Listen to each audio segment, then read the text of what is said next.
साथियों नमस्कार। आज आप लोगों से दुनिया के एक बड़े लेखक के विषय में बातचीत होगी।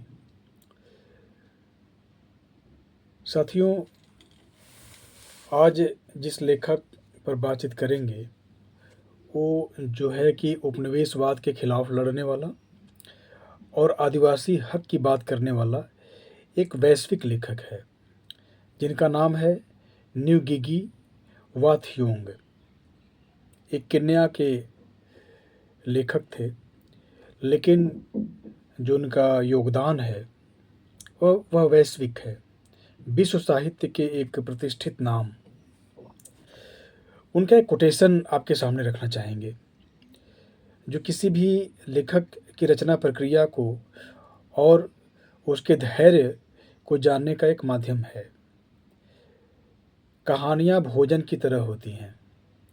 इन्हें अगर जल्दी में तैयार किया जाता है तो यह तेज आंख पर पके भोजन की तरह बेस्वाद हो जाती हैं। मसलन अगर आप कुछ लिखना चाहते हैं तो उसके लिए एक अच्छा जो है कि एक अच्छी तैयारी होनी चाहिए, धैर्य होनी चाहिए और साथ साथ विषय को समझने का पूरा उपक्रम होना चाहिए। तब कहीं जा कर के आप किसी भी रचना के साथ न्याय कर सकते हैं। साथियों, थियोंग जो है वह समकालीन अफ्रीकी साहित्य और आदिवासी साहित्य को रेखांकित करने वाले साहित्यकार हैं। उनका जीवन एक साहित्यकार के साथ साथ एक एक्टिविस्ट का भी रहा है। मैं चाहता था कि इस बार आपसे हिंदी साहित्य के इतिहास पर बात की जाए, लेकिन साथियों 5 जनवरी 1938 को पैदा हुए न्युगिगी थियोंग, जिनका पूरा नाम है न्युगुगी वा थियोंग, इनकी पैदाइश 5 जनवरी 1938 को केन्या के एक शहर में, एक कस्बे में हुई और 28 मई 2025 को इनका देहांत हो गया। अभी बमुश्किल 2-3 दिन पहले, 4 दिन पहले इनका देहांत हो गया। मुझे लगा कि इन पर बात होनी चाहिए, इसलिए यह वीडियो इन्हीं के ऊपर है। साथियों, जो थियोंग हैं, इनकी जो प्रारंभिक जो शिक्षा है वह केन्या के उसी गांव में हुई और यह गी की यू भाषा में लिखते थे। यानी कि इनकी जो प्रारंभिक रचनाएं हैं वह गी की यू, ये एक जनभाषा है, एक आदिवासी भाषा है। यह केन्या के एक कबीले की भाषा है और इसी कबीले से इनका वास्ता था। तो इन्होंने जो अपनी प्रारंभिक रचनाएं हैं इसी भाषा में लिखी। तो एक तरह से जो मातृभाषा है उसके प्रति जो इनकी निष्ठा है, जो लगाव है, वह इनके कर्म से जो है वह प्रदर्शित होता है। थोड़ी बातें इनके जीवन की आपसे साझा करना चाहेंगे। साथियों, एक आदिवासी परिवार में पैदा होने की जो जद्दोजहद है और जो सामाजिक संरचना है वह इन्हें विरासत में मिला और साथ में कई सारी परेशानियां इन्हें विरासत में मिली। जैसे इनके एक भाई जिनका नाम था मवांगी, वह Kenya land and freedom army के सदस्य थे और ब्रिटिश उपनिवेश का विरोध करते करते मारे गए। इनके दूसरे भाई भी मारे गए। केन्या सरकार के द्वारा जो आपातकाल लगाया गया था उसमें इनकी मौत हो गई। सरकार के द्वारा ये शूट कर दिए गए। तो देखा जाए तो इनकी माँ जो थी उनको बहुत प्रताड़ित किया गया। तो इनका जो जीवन है, पारिवारिक जीवन ही बहुत संघर्ष का जीवन है। फिर भी हम ये कह सकते हैं कि ये जो संघर्ष है इनको एक रचनात्मक ताकत देने का काम किया और ये पढ़ लिख कर जब आगे आए तो उन्हीं ताकत, उन्हीं संघर्ष, उन्हीं प्रतिरोध की ताकत से अपनी रचनाओं को लिखे। साथियों, हाई स्कूल की पढ़ाई इन्होंने अलायंस हाई स्कूल से किया, जो इनके घर से लगभग 20 किलोमीटर की दूरी पर था, जहाँ पर रोज़ ही इनको जाना होता था। स्नातक की पढ़ाई इन्होंने मॉकरेरे विश्वविद्यालय, जो युगांडा में है, वहाँ से किया। स्नातक में जो उनका मेजर जो सब्जेक्ट था, जो मेन जो विषय था, वह था अंग्रेजी साहित्य। साथियों, इसी विश्वविद्यालय में पढ़ते हुए, एक्चुअली यह विश्वविद्यालय इनके लिए एक वैचारिक प्रयोगशाला की तरह रहा। इस विश्वविद्यालय में रहते हुए इन्होंने केन्या और जो अफ्रीका है, वहाँ के सामाजिक, सांस्कृतिक और राजनीतिक जो परेशानियाँ हैं, उन पर विचार किया, डिबेट्स हुए, और इसी विश्वविद्यालय में रहते हुए वे कुछ रचनाएं भी लिख पाए, और यहीं पर रहते हुए उन्होंने अफ्रीकन राइटर्स कॉन्फ्रेंस में शिरकत किया, जहां पर दुनिया के एक बहुत बड़े आदिवासी लेखक चिनुआ अचाबे से इनकी मुलाकात हुई। साथियों, हम जानते हैं कि चिनुआ अचाबे नाइजीरिया के थे, और इनकी जो किताब है, दरअसल वह 3 किताबों का एक जो है कि 3 किताबों का एक संकलन दरअसल है, जिसे ट्रायोलॉजी कहते हैं, अफ्रीकन ट्रायोलॉजी। अफ्रीकन ट्रायोलॉजी अगर आप पढ़ेंगे तो इसके माध्यम से जो पूरा अफ्रीका है, अफ्रीका का जो सामाजिक, सांस्कृतिक, राजनीतिक जो वितान है, वह तो खुलता ही खुलता है। साथ ही अफ्रीका का जो साहित्य है, उसका भी एक विहंगम परिचय हमें प्राप्त होता है। तो ऐसे लेखक जो इनसे जो है कि कुछ साल बड़े थे, चिनुआ अचाबे, उनसे इनकी मुलाकात हुई, और यह जो मुलाकात है, 2 आदिवासी लेखकों की जो यह मुलाकात है, उसका उससे जो लाभ हुआ थियोंग को, बहुत ज़्यादा हुआ।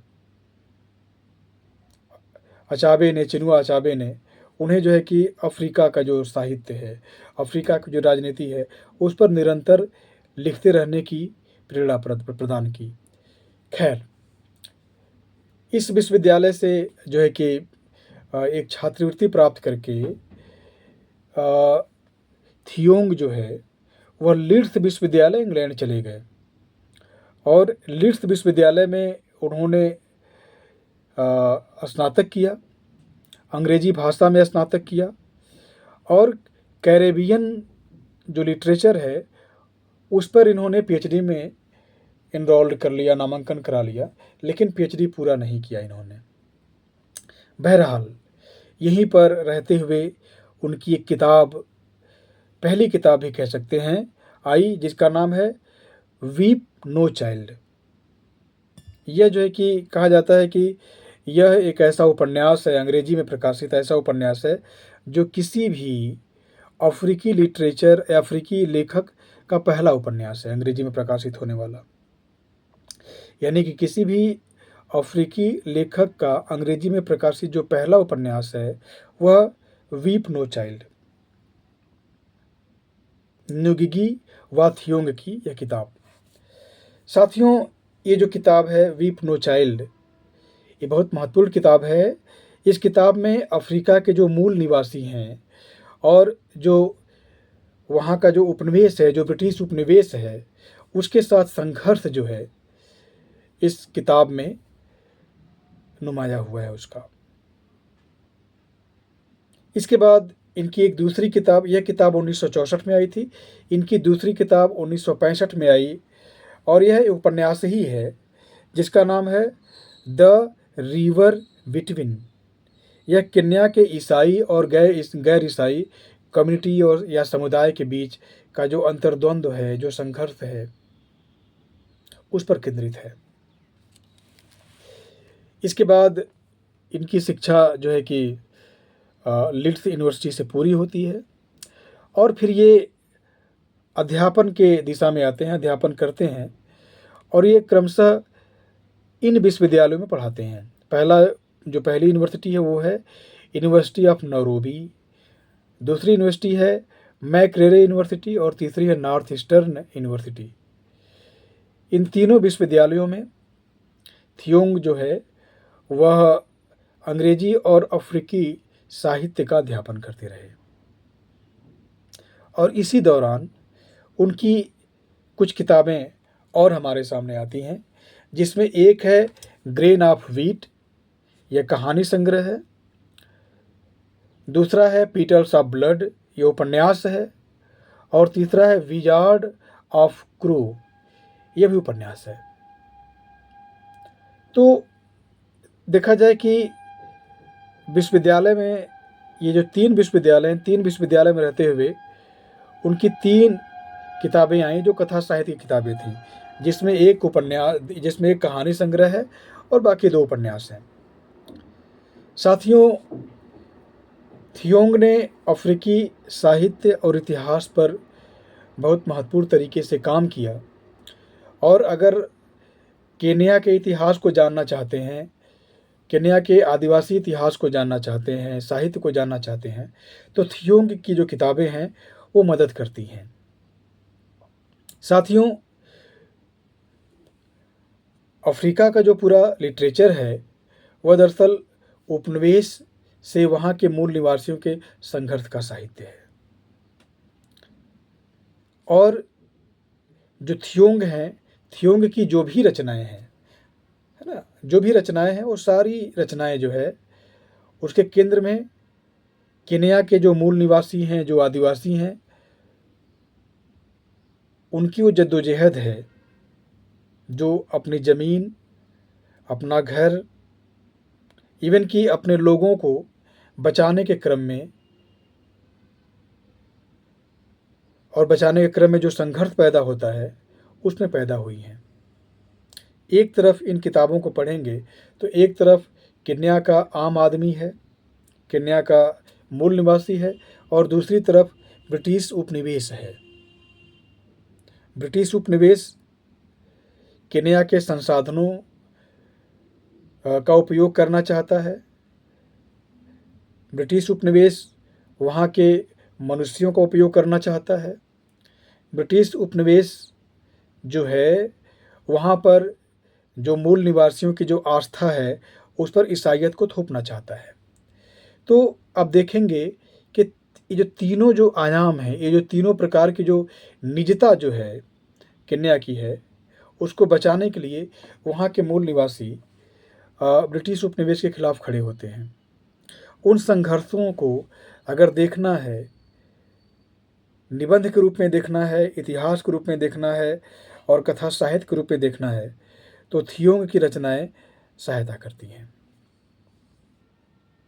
साथियों, हम जानते हैं कि केन्या जो है वहाँ पर 1888 से लेकर के 1962 तक ब्रिटिश उपनिवेश की सरकार थी, या वो ब्रिटिश उपनिवेश वहाँ पे कायम।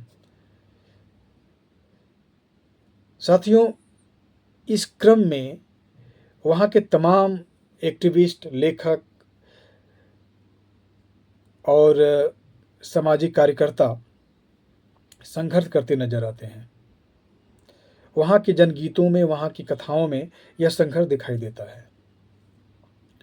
साथ ही साथ अगर आप प्रथम और द्वितीय विश्व युद्ध के दौरान केन्या के प्राकृतिक संसाधनों का और वहाँ के लोगों को सैनिक के रूप में भर्ती कराकर दुनिया के तमाम दूसरे हिस्सों में कब्जा करने का जो प्रयत्न हुआ था, केन्या के लोगों ने उसका विरोध किया था। केन्या के साहित्यकार उसका विरोध करते पाए जाते हैं। तो देखा जाए कि ब्रिटेन, द ग्रेट ब्रिटेन जो है, ग्रेट ब्रिटेन की जो टकराहट है केन्या के लोगों से, वो टकराहट जो है वह न्यूगिगी व थियोंग की रचनाओं में दिखाई देता है। वो जो लूट उपनिवेशवादी करते हैं, उस लूट को कम करने की, ख़त्म करने की जो कोशिश है वो इनके साहित्य में दिखाई देता है। साथियों, इस उपनिवेशवादी लूट के खिलाफ केन्या में एक जन आंदोलन शुरू हुआ था जिसका नाम है माओ माओ सशस्त्र आंदोलन। तो अगर आप इस आंदोलन की जो रूपरेखा है, इस आंदोलन में केन्या लोगों की जो विचार सरणी है, उनकी जो सोच विचार है, वो सब कुछ आपको इनके साहित्य में, थियोंग के साहित्य में दिखाई देगा। इनका साहित्य उस दौर के लूट की शिनाख्त करता है। अगर आप इनके साहित्य को देखेंगे, जानेंगे, तो केन्या का जो सामाजिक और सांस्कृतिक आंदोलन है, उसका एक विराट मानचित्र जो है उभरता है। मुझे लगता है कि इनकी रचनाओं के हवाले से कुछ बात और होनी चाहिए। तो साथियों, जो अगला वीडियो होगा वो भी थियोंग पर ही केंद्रित होगा। उनकी कुछ कहानियों को आधार बना करके बात की जाएंगी। साथियों, थियोंग की तमाम रचनाएं ऑनलाइन उपलब्ध हैं, आप उनको देख सकते हैं। उनकी किताबें बहुत महंगी नहीं हैं, अमेजन से मंगाई जा सकती हैं, पढ़ी जा सकती हैं। तो अफ्रीका का जो साहित्य है, जिसका सीधे सीधे जुड़ाव भारत के आदिवासी साहित्य से है, तो अगर भारत के आदिवासी साहित्य के वैश्विक जो उत्तेजना है, जो वैश्विक जो संवेदना है, अगर उसको समझना है तो हमें थियोंग के साहित्य को देखना पड़ेगा। मुझे लगता है कि आप लोग इस वीडियो को देखें, और अगर आदिवासी साहित्य में आपकी रुचि है तो आप इसको शेयर भी करें। धन्यवाद।